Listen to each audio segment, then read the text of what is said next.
Eh bien, bonjour à tous. Nous voici tous ensemble pour ce petit webinaire que je vous ai proposé, que je vous propose. Et ce webinaire, il a été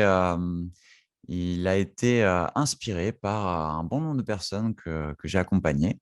À travers, l'hypnose, l'hypnothérapie, des thérapies, avec les psychédéliques ou le chamanisme ou dans d'autres circonstances, voilà, sur l'éveil des sens, les sixièmes sens, l'extrasensorialité et l'analyse des rêves. Cette question qui est très récurrente, heu, à travers toutes ces expériences, c'est, est-ce que, c'était mon imagination, ce que j'ai vécu? Ou, est-ce que c'était vraiment une vision? Est-ce que vraiment il y a eu quelque chose, de profond, auquel j'étais connecté, un message qui m'a été transmis? Et je trouvais que c'était un sujet très intéressant à aborder, qui est extrêmement vaste parce que finalement, c'est un sujet sans fond et qui va rebondir sur, tout plein de concepts, hein, sur qu'est-ce que l'imaginaire, enfin, la vision et dans le titre de ce webinaire, je disais: «De l'imaginaire à la vision, médecine de l'esprit» parce que, au-delà de ces concepts, on va toucher à l'esprit et qu'est-ce que peut être l'esprit? Et finalement, de mon point de vue, de mes expériences, à quel point il peut y avoir une médecine à travers tout ça. Et en fait, on va aborder plein d'autres sujets, donc je vais essayer d'être concis, je vais essayer de suivre une trame, précise. N'hésitez pas à me poser vos questions, ça sera vraiment stimulant pour moi et pour vous également. Une belle interaction et rien de tel. Donc voilà, donc le choix de ce thème, de l'imaginaire à la vision, médecine de l'esprit, et là, pour répondre à cette question, est-ce que c'est mon imagination, ce que j'ai vécu, ou est-ce que c'était, vraiment une vision? Et ce que ça sous-entend, c'est, est-ce que c'est juste quelque chose que je me suis inventé? Est-ce que c'est un délire ou est-ce que c'est vrai? Est-ce qu'il y a une part de vérité là-dedans? Et donc, je vais me faire un plaisir de vous répondre et de vous partager, mes expériences, par différents exemples. Prenez en compte que ce n'est que mon point de vue. Le but de ce webinaire, de ce partage, n'est pas de vous partager la vérité, c'est juste de vous partager mon point de vue, mes expériences et c'est tout, rien de plus. La finalité à travers tout ça, c'est que ça puisse alimenter, les choses voilà, ce qui vous fait réfléchir sur ces sujets-là et d'avoir un point de vue supplémentaire qui peut, peut-être vous permettre de mieux comprendre des choses qui n'iront peut-être pas dans le sens de ce que je vais vous expliquer, vous partager. Ce que je vous propose à travers, de l'imaginaire à la vision, mais de signes de l'esprit, c'est, on va dire 3 grandes parties. La première partie, ça va être l'imagination, deuxième partie, la vision, troisième partie, médecine de l'esprit et finalement, vous allez voir qu'on va toucher à beaucoup d'autres choses au travers de ces 3 thèmes qui n'en font qu'un et qui en font des milliers. Donc voilà. Donc, on va commencer avec, l'imagination et hem et je vais aller directement dans la réponse à cette question. Est-ce que, c'est mon imagination? Est-ce que c'est juste un délire ou est-ce que c'est une vision? Donc, peut-être quelque chose de vrai qui touche à une vérité. C'est que lorsque je fais de l'hypnose, lorsque je suis en hypnothérapie, lorsque je fais une séance d'hypnothérapie, depuis, plus de 10 ans maintenant, lorsqu'une personne n'arrive pas à laisser émerger les images, ou certaines autres perceptions naturellement qui viennent de leur inconscient. Simplement, je vais leur dire, puisqu'elles n'arrivent pas à laisser émerger, toute cette imagerie de l'inconscient, de imaginer, inventer, dire n'importe quoi ou dire la première chose qui passe par leur tête. Et le résultat, et là, c'est l'expérience à travers 10 années en tant qu'hypnothérapeute, c'est que encore plus que si on laissait émerger de l'inconscient, une personne qui sait laisser exprimer son inconscient, une personne qui va, en théorie, imaginer, inventer, dire n'importe quoi ou la première chose qui passera par la tête, eh bien, il y a des grandes chances que ça touche encore plus profondément et encore plus, véridiquement, au plus profond d'elle. Donc, c'est très intéressant de réaliser que lorsqu'on parle d'imagination, eh bien, de mes expériences, c'est une manière détournée d'accéder encore plus profondément à son inconscient. Et mmh et hem et c'est très intéressant parce que j'ai pu le voir aussi lorsque je faisais de la thérapie autour de la voix, de la thérapie par le chant. C'est que lorsque des personnes étaient, bloquées, au niveau de la voix, n'arrivaient pas à chanter juste ou chanter aigu ou peut-être grave ou dans un certain style ou esthétiquement, eh bien, je leur disais de chanter n'importe quoi, même de chanter faux. Eh bien, figurez-vous, et ça n'a jamais été autrement que comme ça. Ces personnes, à ce moment-là, se sont autorisées à simplement chanter juste, joli et à se permettre de faire des notes, qu'elles n'arrivaient pas ou qu'elles ne pensaient pas pouvoir faire. Donc voilà, c'était un petit aparté, par rapport à ça. Hem, un exemple, lorsque je parle d'imaginer, dire n'importe quoi pour accéder à une vérité profonde, pour définir ce que peut être l'imaginaire. C'est que, par exemple, une personne qui m'a mis au défi de lui prouver que l'hypnose était quelque chose qui marchait, qui était, quelque chose qui pouvait, accéder à des mémoires profondes. C'est une personne qui m'a demandé, bah, voilà, enfin, bah, OK, vas-y, vas-y, fais-moi une hypnose, ouvre-moi quelque chose, fais-moi voir quelque chose. Et je lui ai dit: «Bah, c'est simple, dis-moi une couleur, la première couleur qui te passera par la tête». Et cette personne m'a dit, bah, le marron et en me regardant comme si, bah, ouais, ça rime à rien ce que tu me dis là. Et je lui dis: «OK, super, donc tu me dis marron, maintenant dis-moi un objet associé à cette couleur». Et cette personne m'a dit: «Beh, OK», je dis, j'imagine une table». Et là, je lui dis: «OK, maintenant que tu imagines cette table, décris-moi cette table». Et cette personne, d'un coup, se met à pleurer. Et en fait, après, quelques sanglots, m'explique qu'en fait, c'était la table du salon de sa grand-mère qui était décédée il y a une semaine. Donc c'est un exemple parmi des centaines d'autres que j'ai pu expérimenter, que j'ai pu avoir. Mais pour vous dire, en fait, jusqu'où ça va. En fait, quelque part, quoi qu'on dise, quoi qu'on fasse, on va toujours toucher au plus profond de soi-même. Et encore pire que tout, c'est que lorsqu'on croit dire n'importe quoi, faire n'importe quoi, c'est encore plus vrai sous un certain angle. Et je le développerai après.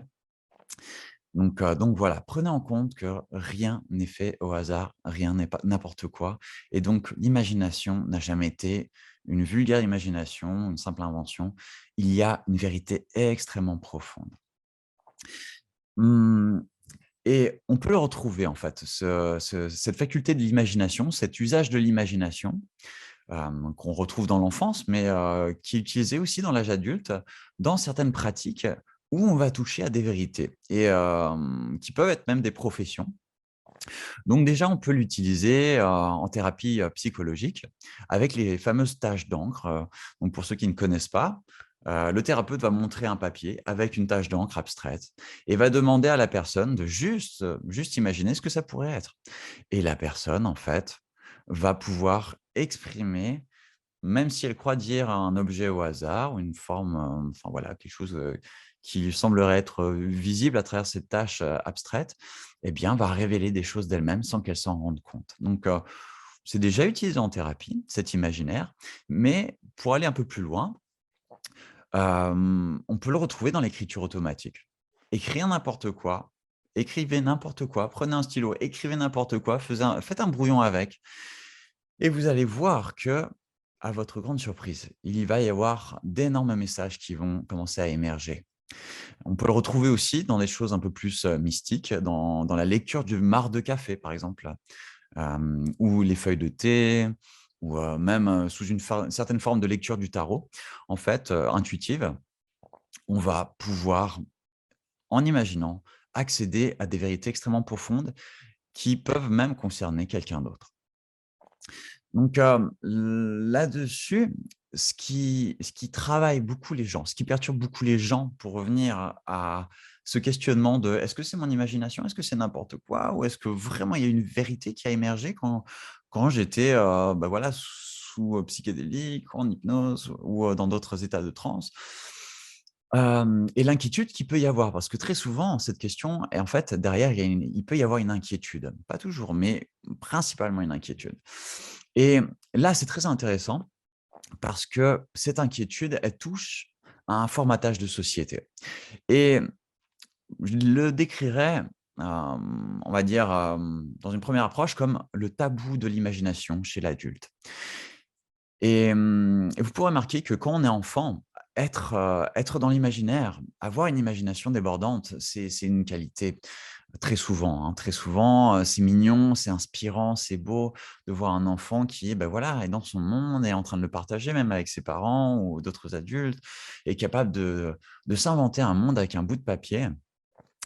Mais au fur et à mesure de son évolution, hein, au fur et à mesure de son vieillissement ou, de son grandissement, il va y avoir petit à petit des tabous qui vont se poser. Moi, je me rappelle quand j'étais déjà en CE2 et à un moment, je m'amusais avec un avion en papier et je me faisais vraiment plaisir et je me suis fait engueuler par ma prof qui me disait: «Mais tu es trop vieux pour jouer à ça, pour t'imaginer être dans cet avion et à voler».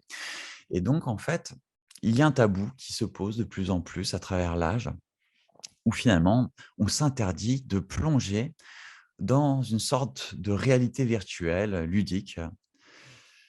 Et hem et donc, tout d'un coup, quand on coupe l'imaginaire, bien, il y a aussi quelque chose, de coupé au niveau du plaisir.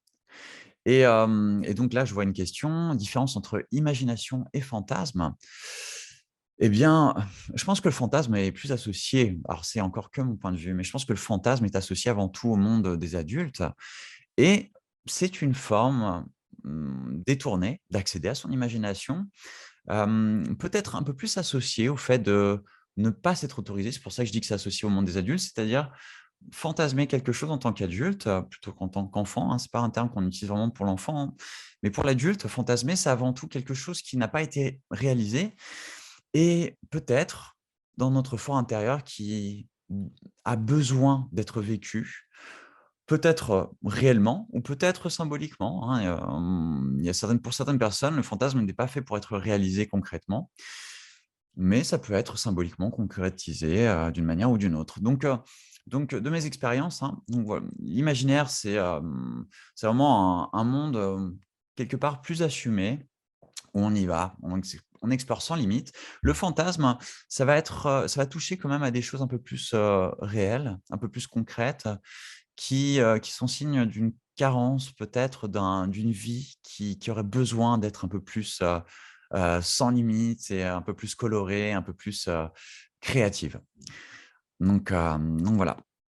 Hem, donc pour répondre à cette question et pour revenir à ce que je disais, donc malheureusement, avec l'âge, on s'interdit, de plus en plus l'imaginaire. Quelque part, on va le compenser avec, des films, de la musique, de la lecture, mais on va de plus en plus s'éloigner de la créativité et donc de notre imaginaire. Parce que notre créativité, c'est la porte qui nous permet d'accéder à notre monde personnel et avec tout ce qui a besoin d'être exprimé, tout ce qui a besoin d'être connecté pour beaucoup de choses, pour notre équilibre en général. Donc, c'est très intéressant parce que, hem, cette culture de l'interdiction, de l'imaginaire, plus on évolue dans l'âge, plus on s'interdit cet imaginaire dans notre société de manière large, hein. Je ne parle pas des niches, mais de manière très large. Voilà, ça devient de plus en plus condamné et hem et très souvent, on rentre dans ce qu'on appelle le matérialisme à cause de ça. C'est-à-dire qu'on va commencer à compenser ce manque d'univers intérieur par, des objets qui permettent de nous donner l'impression qu'on se réaccapare, peut-être, une vie, une identité, un personnage. Mmh et donc là, j'aborderai un peu plus, dans le tabou par rapport à l'imagination sur un autre plan qui est très intéressant. C'est que dans l'imagination, chez l'adulte, il y a d'un côté, beh, voilà, je suis plus un enfant, je suis un grand maintenant, je suis un adulte, voilà, ouais, je suis plus un rêveur, j'ai les pieds sur terre, voilà. Et il y a déjà cet aspect-là qui est très présent dans notre société. Mais il y a également, derrière tout ça, la peur de la folie. Si vous réalisez une chose, c'est que, un enfant, bah, voilà, qui se met à parler avec des amis, imaginaires, qui se met à faire des choses un peu, voilà, à créer des personnages avec, je sais pas, de la purée, des choses comme ça et qui s'éclate. Un adulte n'aura sûrement pas le droit de le faire, hem et très souvent sera considéré comme bizarre, qui a peut-être un problème psychologique ou peut-être même fou. Et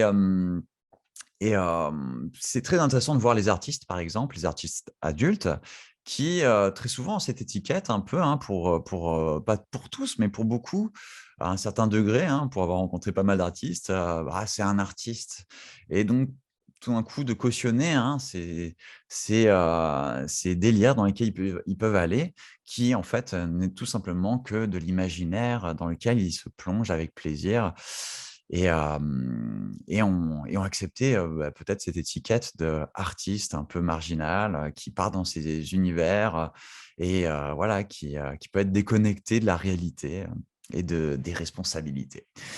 Ce qui est intéressant aussi, c'est que, ce qui pourrait être un fou ici, hein, je dirais pas tous, mais certains fous, ou catalogués comme fous ou névrosés,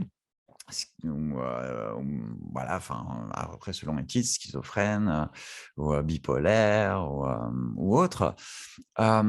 Finalement et pour avoir pas mal voyagé et pas mal rencontré, c'est que dans d'autres cultures, alors je parle pas de la culture européenne, mais dans d'autres continents, ces personnes-là pouvaient être classées comme des sages et c'est ça qui est intéressant.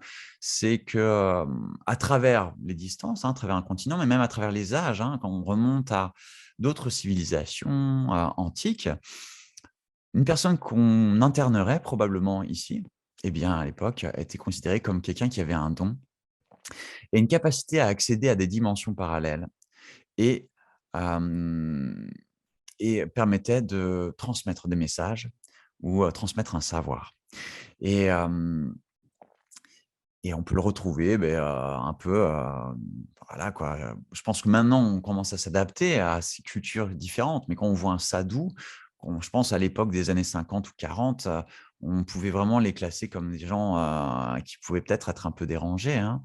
Hem Et d'ailleurs, on peut classer, certains clochards, ici en Europe, qui peut-être sont dans la même fonction qu'un sadou, c'est-à-dire se dépouiller et se connecter à quelque chose d'irréel, comme des gens qui ont un problème psychologique. Hem, donc heu, donc c'est très intéressant de voir à quel point, selon la culture, on peut associer ça à un problème psychologique ou à une faculté et à un don. Ensuite, pour aller un peu plus loin ou plus profond, c'est important de parler de ce que c'est que la folie au final. Pour avoir exploré ce sujet à travers, différentes pratiques et vraiment de manière très intense, de mes expériences, la folie qui est vraiment à prendre en compte, la folie qui pose problème en fait, c'est le fait de se tromper de réalité et ça poserait la question de qu'est-ce que la réalité? Et ça, je répondrai après, mais la folie, c'est avant tout de confondre peut-être un souvenir, une époque où on parlait avec quelqu'un, ou peut-être qu'il y a eu un événement fort émotionnel, heu, émotionnellement à ce moment-là et en fait de le revivre en plein supermarché, en parlant à un paquet de pâtes la personne qui confond en fait ce passé avec ce moment-là, on peut classer ce moment-là comme de la folie où elle n'arrive plus à dissocier ou à distinguer dans quelle dimension, dans quelle réalité elle se trouve. Et je pense que, de mes expériences, c'est la seule folie qui est à prendre en compte, c'est celle où on confond nos réalités, on confond nos univers, on confond nos dimensions. Et pour être plus clair par rapport à ça, c'est donc de répondre à la question: «Pourquoi?» enfin, qu'est-ce que la réalité? Et de mes expériences, la réalité finalement, c'est quelque chose de très, très abstrait. Très abstrait, Aujourd'hui, hein, on va dire que les scientifiques, à l'échelle quantique, considèrent qu'il n'y a pas de réalité. C'est qu'en fait, tout ça n'est que des interprétations par rapport à tout un parcours de vie et il y a rien de très concret, rien de très réel à travers tout ça. Nos sens, nos 5 sens, nos et tous les autres sens, hem, pour beaucoup sont, avant tout des interprétations, retranscrits ou décodés sous forme d'images, de sons, de sensations, d'émotions. Mais c'est avant tout, des énergies. C'est voilà, de mon expérience, hein, ce sont des énergies et on va interpréter ces énergies sous différentes formes, selon le spectre, hein, de fréquence. Ça peut devenir un son, d'une fréquence à une autre et ensuite, de l'image et des sensations, selon le type de fréquence ou type d'énergie. Donc, la réalité, c'est quelque chose de très, très abstrait et je dirais que, on peut très vite se perdre dans, chercher ce que c'est que la réalité et derrière ça, beh, qu'est-ce que la vérité, hein? Hem et je dirais que de mes expériences, mmh, voilà, on a chacun notre réalité, on a chacun notre vérité ou nos réalités, nos vérités et plus je pense que, on prendra en compte que, voilà, il y a pas une pensée unique, une vérité unique. Plus on pensera comme ça, mieux on s'entendra, mieux on se comprendra. Je dirais qu'au final, hein, quand on me pose cette question de qu'est-ce que la réalité, la vérité, en séance, je dirais que ma réponse, c'est: «On s'en fout». On s'en fout vraiment parce que c'est un trou sans fond et et vraiment on peut aller très loin et se perdre dans ce travail-là de qu'est-ce que la réalité, si voilà, il y en a une en tout cas.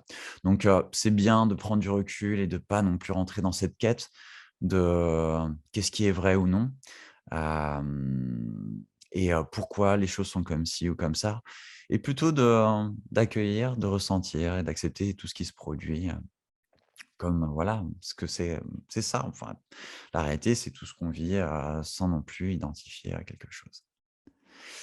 Voilà, c'est ça, comme dirait Flo, c'est le ici et le maintenant et ce qu'on appelle le pouvoir de l'instant présent, c'est ce qu'on appelle être en conscience, c'est-à-dire, ne pas juger, ne pas interpréter, c'est juste, interagir tout simplement et hem et donc pour revenir avec, la peur de l'imaginaire chez l'adulte, qui peut être associée à la folie, hem, je dirais que si dans notre société, dans notre culture, on craint, on a beaucoup peur, on a très peur, hein, pour avoir accompagné des gens en éveil sensoriel, en éveil spirituel, il y a des gens qui ont ou à travers les psychédéliques, il y a des gens qui ont pu avoir peur d'être fous, hem, même si le cadre était sain, même si finalement tout était clarifié et tout était OK.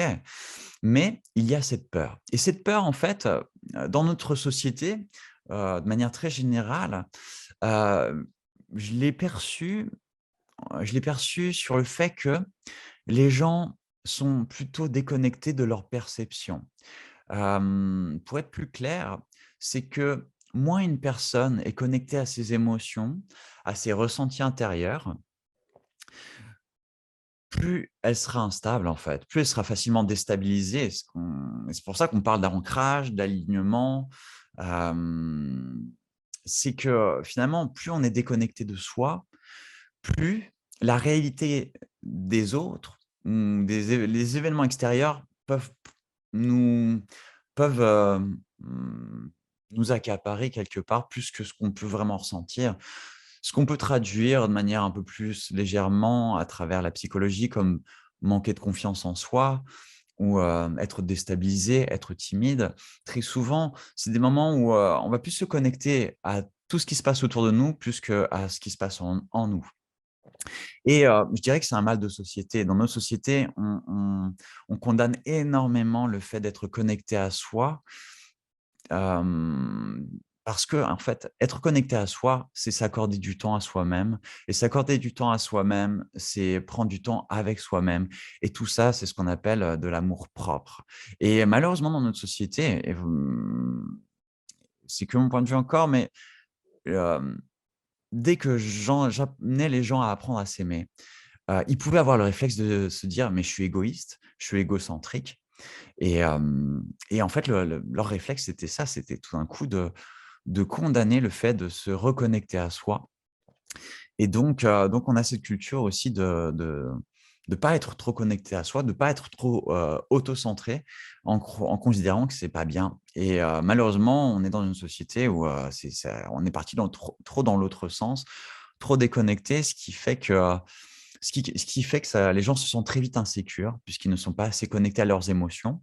Donc ils n'arrivent plus à ressentir une personne, si elle est toxique ou pas, ou une nourriture, si elle est toxique ou pas, ou un amoureux, ou un amoureux ou une amoureuse, s'ils sont toxiques ou pas.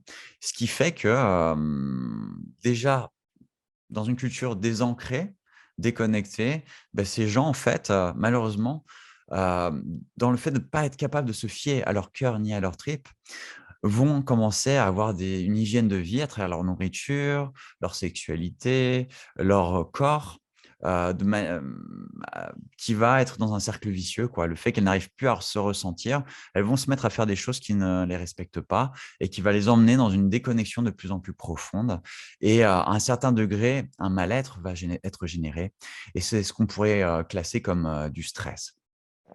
Ce stress où en fait, le corps n'arrive plus à réguler les tensions qui peuvent nous habiter. En fait, il y a plus d'intercommunication à travers notre corps, notre cœur, notre tripes, notre tête. Et en fait, il y a une partie de notre corps qui va aller dans un sens, l'autre dans l'autre. Et ça crée des dissociations, une disharmonie, une désynchronisation. Et en fait, le corps peut s'opposer à lui-même et ça crée des blocages, quoi. Donc, là, je vais un peu loin dans cette explication, mais pour moi, c'est quand même important d'en parler, hein. Et hem et je dirais que voilà pourquoi les gens stressés, déconnectés, ont peur de trop s'écouter. Parce qu'en s'écoutant trop, il peut y avoir des révélations très perturbantes qui peuvent les déstabiliser et vraiment les perdre, hein. Ça peut vraiment les perdre et vraiment vraiment les mettre à mal. Et ça peut aller très loin. Donc de craindre toutes ces choses qui peuvent émerger, du fond d'elles-mêmes, de la crainte de se faire un film, de s'inventer des choses, de se tromper, de croire en des choses qui ne sont pas vraies et d'être fou quelque part, hein. Donc voilà un peu, cette petite trame par rapport à l'imagination. Donc c'était une longue explication, mais bon voilà, c'est important de prendre le temps de définir, comme on le fait là, un mot ou un concept, et d'aller, creuser un peu, parce que c'est un peu le problème dans notre société, c'est qu'on utilise les mots, un peu de manière réflexe et cliché sans, sans prendre le temps de les ressentir, sans prendre le temps de les identifier du plus profond de ce qu'on pourrait. Imagination, voilà. Vision. Et qu'est-ce que la vision? Et là, ça va être un peu plus court parce que c'est un peu plus, on va dire que c'est un peu moins présent dans notre société. Et voilà, on va dire que le concept est un peu plus clair. La vision, de mes expériences, et encore une fois, hein, à travers les différentes thérapies que j'ai pu apporter à différentes personnes, l'inconscient, en fait, enfin la vision, c'est une communication de la part de son inconscient. Et qu'on va subir gentiment, hein, ou pas, mais très souvent, voilà, on s'ouvre à notre inconscient. Et les visions, alors quand je dis vision, c'est pas obligatoirement visuel, hein, ça peut être sensoriel, vont émerger. Et tout d'un coup, bim, voilà, on va voir des choses qui apparaissent, des messages, des réponses, ou d'autres choses encore. Et voilà, tout simplement, ce que peut être la vision. La vision, dans ce cadre, on va dire, thérapeutique. Et parfois, en fait, ça peut émerger de manière hors cadre, hein. Et ça arrive énormément, énormément. Et ça peut, générer des traumas aussi, malheureusement. Je peux le développer un peu là, mais en revenant sur un concept bien précis, pourquoi les visions émergent chez les gens à travers, des pratiques ou sans pratique? Pourquoi les visions émergent chez les gens? De mes expériences, hem, c'est donc l'inconscient qui s'exprime et l'inconscient, c'est avant tout les 99 ou 95 selon, les dires, de l'être que nous sommes, l'être que nous sommes entier et mmh, au-delà, si on peut se permettre de le dire. Hem et en fait, lorsque notre mental, qui représente ce petit pourcentage-là, ces 5 à 1 de qui on est, qui, se croit l'idée, hein, tout le système, qu'on l'on appelle le conscient, lorsque le mental, en fait, hem, s'éteint un peu pour laisser ouvrir la porte à l'inconscient, il va y avoir tous ces messages. Pour être plus précis là-dessus, sur les visions, c'est, au-delà de l'inconscient, c'est avant tout, tout ce qui se passe dans le corps et dans notre être qui s'exprime à travers de cette vision. En fait, notre vision, c'est une manière cryptée d'exprimer tout ce qui passe au travers de notre être. Hem et quand je dis, se décrypter sous une forme ou une autre, ou se décoder sous une forme ou une autre, c'est ce qu'on pourrait appeler de la synesthésie. Pour ceux qui ne connaissent pas le terme synesthésie, en fait, c'est de mettre en sensoriel, certains autres, sens ou certaines informations. Donc certaines personnes vont voir des couleurs en écoutant de la musique, en ressentant une émotion, vont sentir une odeur. Hem, lorsqu'elles vont avoir, ouais, une saveur, elles vont sentir, une sensation et ainsi de suite. Alors, pendant les méditations, où commence l'imagination, où commence la vision? Eh bien, justement, on arrive à ça. C'est que le but, lorsque l'on médite ou, que l'on est en état d'hypnose ou de transe, c'est de mettre son cerveau à une fréquence qu'on appelle θ. C'est une fréquence, en fait, qui qui va permettre au mental de décrocher et surtout à l'inconscient, au conscient profond, de s'ouvrir à nous.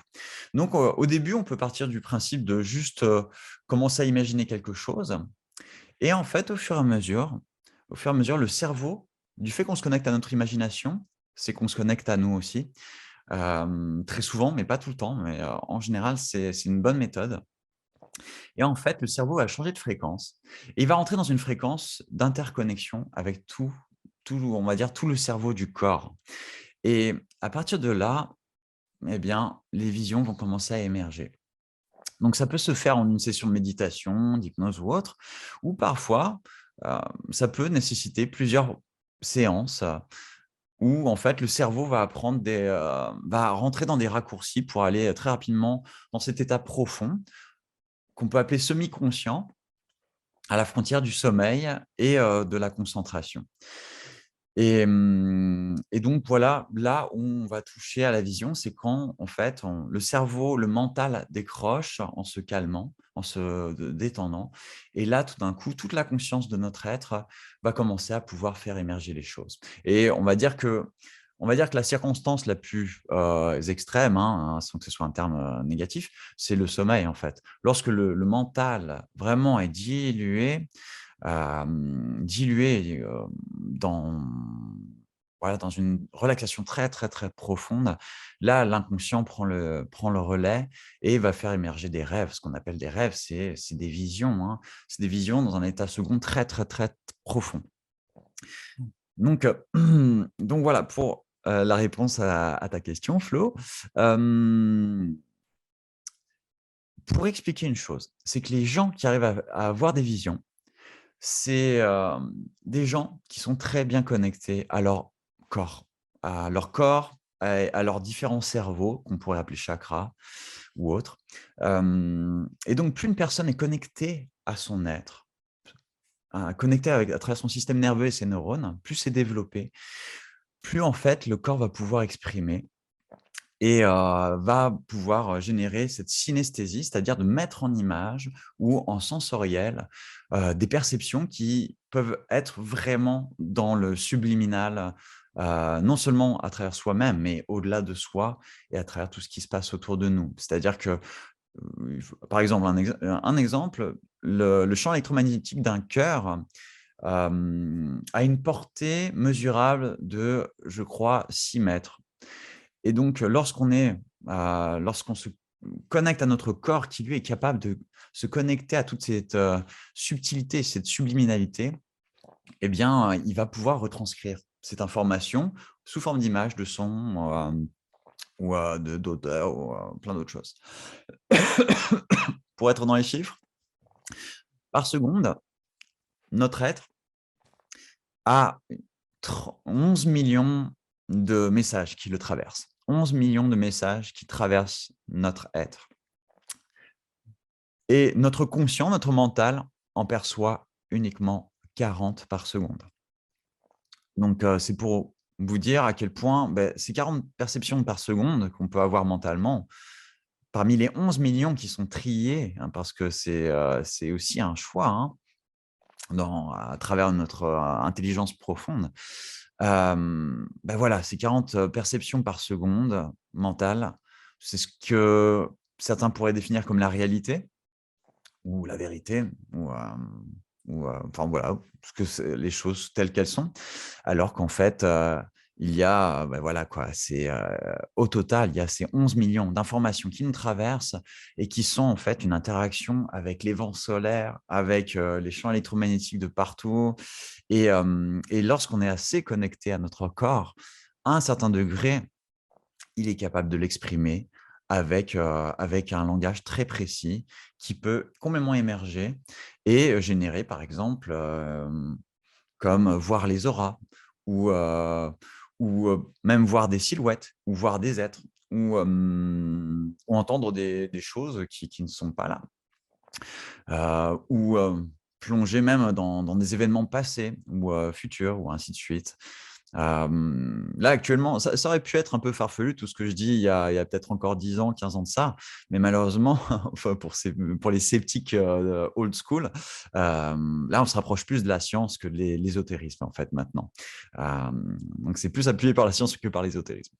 Hem, donc voilà. En tout cas, se connecter à son inconscient par des pratiques diverses et variées, c'est ce qu'on peut appeler une expansion de conscience, tout simplement. Et donc, on peut utiliser l'hypnose, les psychédéliques, la danse, la musique, la respiration, l'imagination, la visualisation ou tout plein d'autres choses, hein, pour se reconnecter à tout ce qui nous habite intérieurement. Et on va rentrer dans cette expansion de conscience qui va générer ensuite, en pratiquant, des informations qui peuvent clairement se matérialiser, clairement se matérialiser. Et si vous saviez le nombre de personnes que j'ai eues en séance depuis 10 ans qui qui sont dans un déni total, qui se veulent être sceptiques, rationnels, cartésiens et qui, n'arrêtent pas de voir des choses qui se manifestent depuis la petite enfance et vraiment, je vous dirais que les films de science-fiction ou d'horreur, ils ont juste copié ce qui se vit, très, très régulièrement chez beaucoup de gens qui n'osent pas en parler, hein. Et c'est jamais des personnes qui aimeraient le vivre, hein. Vous pouvez être sûr qu'une personne qui vit pleinement ce genre de choses, c'est quelqu'un qui, de loin, n'a pas envie de se rapprocher de l'ésotérisme parce que c'est traumatique. Ça peut être très traumatique. Donc voilà, pour les visions et pour clore un peu cette approche du concept de vision, je dirais que si vous observez à travers les âges, les civilisations, il y a un culte de la vision. Il y a un culte de la vision, qui aujourd'hui a été, soustrait à la télévision et à d'autres choses, similaires. Mais jusqu'à il n'y a pas très longtemps, il y avait un culte de la vision, un culte de l'œil et donc voilà, enfin symbolisé par l'œil et donc on peut le retrouver à travers le concept du troisième œil. Également, l'œil divin qu'on peut retrouver en Europe centrale, hem, voilà, qui n'est pas l'œil, maçonnique ou l'œil Illuminati, même si ça touche à la même chose, hein, sous différents axes. Le culte de l'œil, voilà, est présent depuis très longtemps. On peut le voir également, dans les peintures, les dessins associés aux psychédéliques. Et vous pouvez être sûr que lorsque vous voyez une peinture, un dessin, hem, inspiré d'expériences psychédéliques avec des yeux, très souvent, vous allez voir des yeux de partout. Vous pouvez être sûr que cette personne qui a fait ce dessin-là, en dessinant tous ses yeux, et vous allez voir que ça peut devenir complètement obsessif, dans ces dessins-là, c'est que cette personne est allée très loin et s'est connectée à quelque chose de très profond et de très beau en général. Donc voilà pour la vision. N'hésitez pas si vous avez des questions, hein, et donc, troisième partie, donc, pourquoi je parlais de l'imaginaire à la vision, médecine de l'esprit. S'il y a eu ce culte, de la vision à travers tous ces âges et cette recherche de si vous remarquez l'humanité à travers tous les âges a vraiment une obsession sur la spiritualité, sous une forme ou une autre. Hem, il y a cette notion de, de plonger dans des mondes parallèles, de voir des choses qui n'existent pas, matériellement. On peut le retrouver à travers les dessins, à travers les grottes, et les légendes, les mythes et d'autres, voilà, supports qui permettent d'en avoir la preuve. Hem, ce qui est très intéressant, c'est pourquoi autant s'accrocher à ces visions, et pourquoi en avoir peur aussi, hein, mais pourquoi? Et en fait, là, on va toucher, encore une fois, à l'hypnose, et l'hypnothérapie, mais également à la faculté de la visualisation qu'on a pu retrouver, grâce à, The Secret, qui était un livre, ensuite un documentaire ou un docu-fiction et finalement maintenant on peut le retrouver à travers, beaucoup de pratiques de coaching ou de développement personnel où en fait visualiser, voir par l'imaginaire, visionner, eh bien, a un pouvoir très précis et très clair. Et donc, c'est pour ça que je vais me permettre de parler de médecine de l'esprit, puisqu'en hypnothérapie, c'est clairement ce qu'on utilise pour qu'une personne guérisse. Et quand je dis une personne guérisse, c'est que une personne, du jour au lendemain ne sera plus malade. Une personne du jour au lendemain n'aura plus un ne boitera plus. Du jour au lendemain, une personne tombera enceinte. Après quand je dis le lendemain d'une séance, hein, une personne va tomber enceinte, dès le lendemain de la séance. Hem, ça peut aller super loin et là, on peut toucher même à ce qu'on appelle les synchronicités. C'est pour ça qu'il y a quand même un culte de la vision parce qu'on peut aller non seulement à travers la guérison, mais on peut aller jusqu'à influencer ou en tout cas, entrer dans une synchronicité de la vie qui, qui peut créer ce qu'on appellerait de la magie.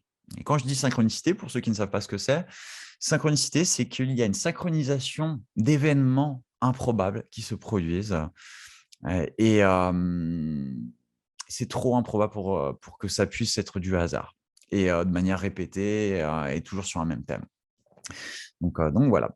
Hem, pour expliquer un peu, peut-être le mécanisme de la médecine de l'esprit, en fait, la clé va être, comme pour l'imaginaire, la vision ou la visualisation, ça va commencer par le cerveau droit principalement, de ce que j'ai pu lire, hein. Là, je vous partage, des informations que j'ai pu lire, je ne suis pas allé vérifier moi-même mais ça paraît cohérent ou presque, mais ouais, principalement cohérent. Donc le cerveau droit on va dire, simplifier, donc serait associé au créatif, à l'émotionnel, à la mémoire d'une certaine manière et également au corps.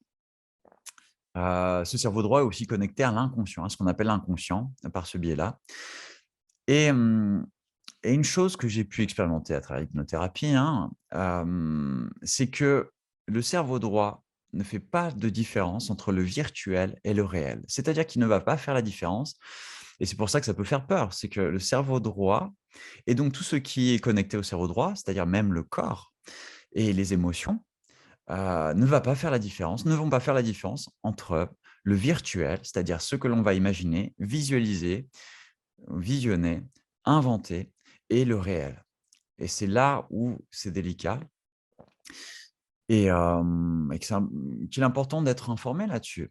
En tout cas, lorsque une personne visualise, je dirais que sa réalité virtuelle, en stimulant ce cerveau droit qui est connecté à l'émotion, inconscient, le corps et la créativité, les mémoires, en visualisant de manière virtuelle, en plongeant dans sa réalité virtuelle, vivra probablement plus cette réalité de manière, concrète qu'une réalité réelle du quotidien matériel qui l'entoure. Et par exemple, moi, au cours, au cours de ma formation en hypnothérapie, ma formatrice m'a plongé dans un état, voilà, de thêta, un état second d'hypnose et a fait disparaître un stylo sous mes yeux. Et je suis honnêtement, hein, je me veux être, assez sceptique malgré, tous les sujets que je peux aborder, mais sous mes yeux, lorsqu'elle m'a demandé de regarder un cahier où il y avait un stylo, le stylo avait disparu. Et c'est là où c'est très intéressant de réaliser à quel point le cerveau peut gommer des informations ou en rajouter. Juste avant, je parlais du fait de manifester des choses, avec la kinesthésie. Mais elle peut en supprimer aussi. Ce qu'on peut appeler du déni ou de refouler ou d'avoir des ornières, ce genre de choses. Et donc, ce stylo n'existait plus pour mon cerveau droit, alors que mon mental savait très bien que ce stylo existait et qu'il était là et que personne n'y a touché, vraiment il était sous mon nez. Eh bien, mon cerveau droit, dominant mon mental, l'a fait disparaître et j'ai bien eu les yeux fixés dessus, mais mes yeux ne pouvaient pas le voir et c'est en passant plusieurs dizaines de secondes à focaliser, en rationalisant avec mon mental que le stylo, j'ai pu le revoir et donc voilà, un petit exemple parmi tant d'autres et je pourrais vous citer un autre exemple, par exemple, hem ça, c'est une expérience scientifique, hein. Un groupe de personnes a été pris. Ce groupe de personnes ont eu le bras droit emplâtré. Ce groupe a été divisé en 2. Il y a eu un groupe où ils ont dû rester le bras emplâtré pendant, 1 mois et l'autre groupe, bras emplâtré également, à qui on a demandé de visualiser un exercice de musculation avec ce bras emplâtré pendant 1 mois et lorsque ces plâtres ont été retirés. Donc les personnes qui n'avaient pas bougé leurs bras depuis 1 mois ont perdu, une masse musculaire, de manière, assez importante et les personnes qui avaient visualisé cet exercice de musculation avec ce bras droit emplâtré, donc immobile, en fait, non seulement n'avaient pas perdu de masse musculaire, mais pour certains en avaient gagné et un autre exemple, parce que je trouve ça passionnant, pour le piano, par exemple et là, ça va être sous un autre angle, mais un groupe a été pris, divisé en 2. Un groupe des 2 a été, entraîné à jouer du piano, à apprendre à jouer du piano pendant, 1 mois, il me semble, un truc comme ça. Et l'autre groupe, hem, on leur a enseigné à jouer du piano juste en visualisant. Et en fait, au bout d'un mois, au bout de ce mois, lorsqu'on a fait rencontrer ces élèves et qu'on a comparé leurs performances, ces élèves qui avaient visualisé l'enseignement au piano, jouaient mieux sur un piano que ceux qui avaient pratiqué techniquement sur le piano. Donc voilà pour l'anecdote qui est super intéressante et hem et donc voilà et là on peut vraiment voir alors là je vous parle d'aspects techniques, mais en parlant de guérison, de ressentir, une médecine qui n'existe pas, hein, ce qu'on appelle un placebo ou d'ingérer une médecine et qui ne marche pas, ce qu'on appelle le nocebo. Eh bien, on peut vraiment considérer que c'est le pouvoir de l'esprit qui choisit si oui ou non il y aura un résultat ou peut-être même il s'autorise à ce qu'il y ait un résultat, une guérison ou il ne s'autorise pas à avoir une guérison. Voilà et c'est là où on peut voir que, la maladie, pour beaucoup, peut être vraiment, vraiment transformée par notre esprit. En fait, aujourd'hui, on considère que la plus grande source, pharmacologique existante, c'est le cerveau. Le cerveau a la capacité de fournir, toutes les molécules nécessaires, pour obtenir toutes les médecines, qu'on voudrait, même celles qu'on n'arrive pas encore à créer. Donc voilà, ça c'est ce qui a été analysé, constaté. Donc voilà. Pour parler d'esprit médecine, alors, je lis Flo, merci pour tes questions. Alors, pendant tes méditations, la visualisation est très forte et le corps s'en souvient pendant quelques jours. Et les citations sont si réelles que l'on pioche dedans quand on va pas bien. Le cerveau s'en souvient. Oui, ouais, ouais, clairement, clairement. Et comme je te le disais, c'est le cerveau droit, en fait, qui, par la visualisation, donc, va ancrer ce qu'on appelle un ancrage, hein, en hypnose, c'est-à-dire créer une mémoire clé qui va se déclencher à certains moments nécessaires, comme ce que tu viens de décrire, c'est-à-dire quand ça ne va pas, ben, bim, il y a ce message, cette image qui peuvent émerger, ce qu'on appelle un ancrage. Et parce qu'en fait, le cerveau droit est lié au corps. Et donc, lorsqu'on mémorise par le cerveau droit, par la pratique, hein, c'est une autre manière d'utiliser ce cerveau droit, eh bien, tout le corps mémorise. Tout le corps mémorise, le cœur comme les tripes, autant que le cerveau. Et toutes les cellules du corps aussi peuvent le mémoriser, ce qui fait que voilà, on peut être vraiment reprogrammé par le biais de l'esprit, de la visualisation et en bien comme en mal. Et c'est ça qui est très important à prendre en compte, surtout actuellement dans notre société où la télévision prend la place de la vision qu'on pouvait avoir, l'imaginaire qu'on pouvait avoir. Et on devient de plus en plus passif et on fait remplacer notre cerveau émotionnel par des substituts émotionnels externes, quoi. Et ça peut être assez dangereux, lorsque il s'agit de manipulation. Hem, non, donc voilà. Hem, donc médecine de l'esprit, pour activer encore plus cette médecine de l'esprit, comme je l'expliquais pour la vision, c'est se connecter à son corps. Se connecter à son corps. Et quand je dis son corps, c'est pas que ses muscles, c'est comme la méditation ou d'autres pratiques, plus on va aller dans la subtilité du ressenti intérieur, plus on sera connecté profondément à notre mémoire et à notre intelligence intérieure. Et quand je dis intelligence intérieure et mémoire intérieure, ça peut aller jusqu'au cellulaire, ça peut aller jusqu'au particulaire, les particules, et on peut toucher à vraiment beaucoup de choses. Et ça, c'est mon expérience et pas que la mienne. Il y a eu beaucoup de travail qui ont été faits là-dessus, hein. Mais bon, là, je ne vais pas développer, ça pourrait être très long autrement. Donc, plus on va se connecter, c'est-à-dire en stimulant notre système nerveux, simplement en l'écoutant, et plus on va aller dans la subtilité du ressenti, même de l'écoute, eh bien, on va s'aligner. On va s'aligner, on va s'ancrer et en fait, plus on va être aligné, plus on sera connecté à nos émotions, aux énergies qui vont émerger à travers nous, en interaction avec tout ce qui se passe autour de nous ou à ce qu'on met en nous.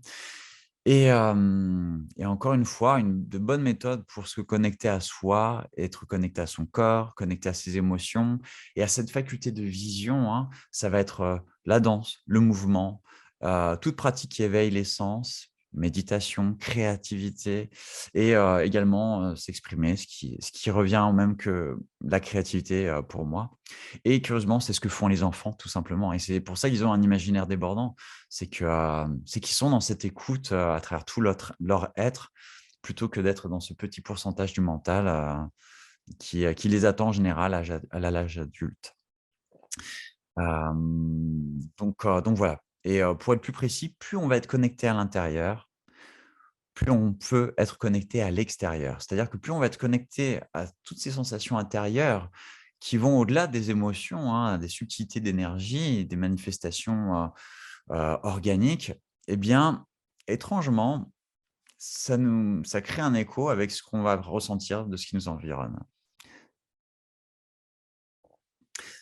Alors, juste la question, est-ce que chaque voyage peut correspondre à des vies antérieures? Mmh. Hem, je dirais alors, c'est, ça je dirais non, pas obligatoirement, pas obligatoirement. Mais parce que vie antérieure, enfin voilà, si je réponds de manière un peu brute à ta question, pas obligatoirement. Non, pas vraiment. Mais ça peut. Mais il faut aller un peu plus, loin là-dedans. C'est que, ce qu'on peut appeler des vies antérieures, il faut, par mon expérience, réaliser que, hem, les atomes, les molécules qui nous habitent, les atomes qui nous habitent, les particules qui nous habitent, hein, ce qui fait nos cellules, sont immortels et ont vécu des milliards et des milliards d'autres vies.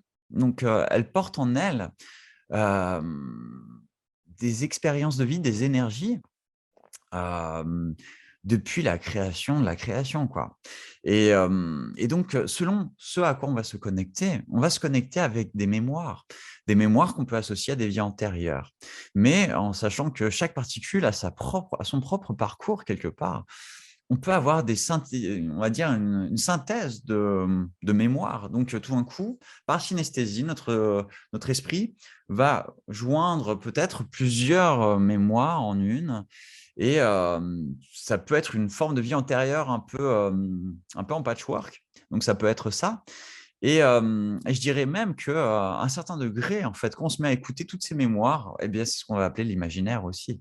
Donc version longue, c'est plutôt ça, c'est que l'imaginaire, en fait, rien ne s'invente vraiment, en fait. C'est qu'on témoigne de manière complètement inconsciente, peut-être de milliers d'informations, enfin ou de millions d'informations qui peuvent être émises par nos particules, nos cellules parce qu'on vient de manger, par l'animal qu'on a mangé, le végétal qu'on a mangé, l'eau qu'on vient de boire. Il y a déjà une vie et peut-être, cet aliment ou cette substance est déjà passé à travers d'autres vies, donc porte aussi des mémoires qu'on peut appeler vie antérieure aussi, tu vois? Donc, voilà, vie antérieure, c'est un terme très, très simplifié pour cette complexité-là.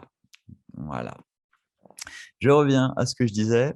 Hem donc voilà et quand je parlais de se connecter, plus on est connecté à l'intérieur, plus on est connecté à l'extérieur et bien, vous allez voir que plus vous allez vous connecter à vos émotions et l'énergie qui génère ces émotions en nous et bien plus on va rentrer en résonance avec les événements qui vont se produire autour de nous et c'est ce qu'on peut appeler la synchronicité, hein. Mais, de manière plus psychologique, hein, moi je me rappelle quand j'ai acheté mon jumper, mon véhicule, avant de l'acheter, beh, je réfléchissais quoi, j'hésitais, je doutais, en même temps je voulais voir un peu, voilà, je voulais voir des jumpers et je me suis mis à en voir de partout. Je me suis mis à en voir de partout et vous avez probablement également vos anecdotes personnelles où, par rapport à une chose que vous recherchiez, beh, tout d'un coup, vous les voyez, et ce qui est très intéressant dans cette même logique, c'est que, si on est triste ou si on est heureux, en fait, on va se focaliser sur les gens tristes ou heureux, en fait, ce qui va résonner avec nous. Donc, quelqu'un qui est vraiment dans un sourire, il va se mettre à rencontrer le sourire des autres et bah, comme mon stylo qui a disparu beh, en fait, ceux qui sont tristes vont disparaître et inversement, une personne qui est dans sa tristesse va se connecter à tout ce qui est triste autour d'elle et va l'amener à s'entourer de ce qu'il habite, en fait. Mmh, donc je parlais de synchronicité, hein, parce que ça peut aller jusque-là et hem et pour dire que, qui nous sommes, ce qui nous habite est infini. C'est-à-dire que je parlais de cellules qui nous habitent, mais qui sont constituées de molécules, qui sont constituées, enfin voilà, molécules, atomes, particules et plus encore et il n'y a pas de limite. Il n'y a pas de limite parce que, derrière la particule, c'est de l'énergie et tout ça dans le monde quantique, en fait, limite une particule, c'est, enfin, des milliards de particules, c'en est qu'une seule en fait, qui est à des milliards d'emplacements différents en fait, donc finalement il y a cette, règle de l'unité qu'on peut creuser quand on va dans la spiritualité, qui est très intéressante. Donc en tout cas, il y a une connexion sans limite et ce qui est très intéressant quand on parle de synchronicité où des événements improbables se manifestent, hem, voilà, on peut se dire: «Beh, est-ce que j'ai créé cet événement ou est-ce que je me suis synchronisé avec aussi?» mais ça peut être très intéressant et ce qui compte, c'est que plus on va être en harmonie intérieurement, plus on sera en harmonie extérieurement et et au-delà de ça, donc pour revenir sur, médecine de l'esprit, vision imaginaire et même pour clore en fait, ce petit webinaire, sauf si vous avez d'autres questions. Je vous raconterai en fait, j'étais quelqu'un de très sceptique, mais voilà, enfin même presque religieux sceptique, hein, ou cartésianisme, ou non, je crois qu'en ce que je vois, de matériel, quoi. Et en fait, en étant hypnothérapeute, j'ai dû accepter le concept de synchronicité, le concept de la télépathie. J'ai dû accepter vraiment, j'ai dû accepter parce que c'était enfin voilà, c'était à un moment, c'était pas possible, quoi. Et je pourrais prendre l'anecdote, la première anecdote qui m'a fait me dire: «Non, mais c'est vraiment bizarre». Il y a bien plus que juste du hasard, et en racontant cette anecdote, hein, c'est pour vous parler du pouvoir de la vision, qu'on pourrait croire être de l'imaginaire et qui est une médecine, hein, en soi.